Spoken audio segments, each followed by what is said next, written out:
ọjọ́ pẹ́ táwọn eléyìí tí ń tìbàdàn wá jalè ní Ṣàgámù. Ọwọ́ pálábá àwọn afurasí ọ̀daràn mẹ́ta kan Ayọ̀mídé Akérèlé, Yínká Ọlánìpẹ̀kun àti Ọlátúndé Ọlápàdé ti ségi níbi tí wọ́n ti ń ja àwọn èrò lólè lágbègbè Ṣàgámù nípínlẹ̀ Ògùn.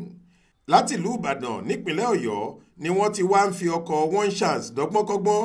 Ó sì ti pẹ́ táwọn agbófinró ti ń dọdẹ wọn torí òkìkí ìwà aláàbí wọn ti kàn dáadáa kó tó di pé ọwọ́ tẹ̀ wọ́n láìpẹ́ yìí.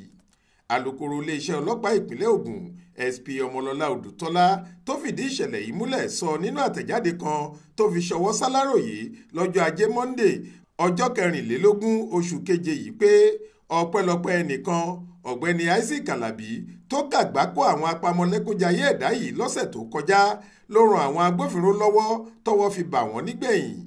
Wọ́n ní báwọn afurasí yìí ṣe máa ń ṣiṣẹ́ wọn ni pé wọ́n lọ́kọ̀ akérò kan tí wọ́n máa ń lò òun ni wọ́n máa ń pèrò sí láwọn gáréèjì kan lẹ́yìn tí wọ́n bá ti bẹ̀rẹ̀ ìrìn àjò kì í ju ìṣẹ́jú díẹ̀ lọ tí wọn yóò fi fa ìbọn yọ àtàwọn nǹkan ìjà olóró sáwọn èrò náà. Wọ́n á sì fipá gba àwọn dúkìá wọn bíi káàdì tí wọ́n fi ń gba owó lẹ́nu ẹ̀rọ ìyẹn káàdì ATM tàbí kí wọ́n ní kí ẹni tí kò bá ní káàdì ta àtàrí owó látòrí fóònù ẹ̀ sínú àkáǹtì tiwọn. Lójú ẹsẹ̀ sì ni wọ́n máa pàṣẹ pé kí onítọ̀hún pa àtẹ̀jíṣẹ́ nípa ìlọ́nilọ́wọ́gbà tí wọ́n ṣe ọ̀hún rẹ́.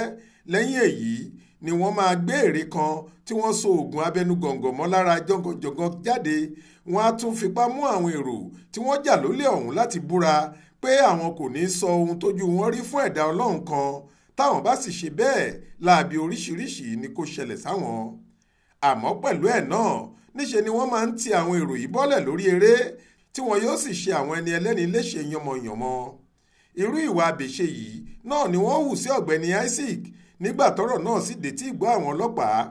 SP Ìbíyẹyè Bọ́lájí Akeem tó jẹ́ DPO tẹ̀sán Sàkúrà àtàwọn ẹmẹ̀wà ẹ̀ tún bẹ̀rẹ̀ sí fimú fínlẹ̀ pẹ̀lú ìrànlọ́wọ́ ọ̀gá àwọn agbèrò láwọn gáréèjì kan lágbègbè Ṣàgámù. Wọ́n dọdẹ wọn, páńpẹ́ náà sì rèé wọ́n mú wọn lọ́jọ́ Ajé Monday ọjọ́ 24 oṣù keje yìí.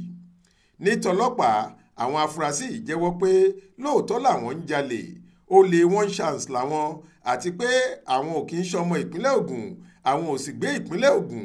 Wọ́n ní agbègbè Òjébẹ̀rẹ̀ nílùú Ìbàdàn ìpínlẹ̀ Ọ̀yọ́ làwọn ń gbé. Ó kàn jẹ́ pé Abẹ́òkúta àti Ṣàgámù làwọn ti máa ń wá jalè ni. Bákan náà làwọn ọlọ́pàá ti gba bọ́ọ̀sì tí wọ́n ń lò láti ṣiṣẹ́ burúkú yìí wọ́n sì ti bẹ̀rẹ̀ ìwádìí tó lọ́rìn nípa wọn.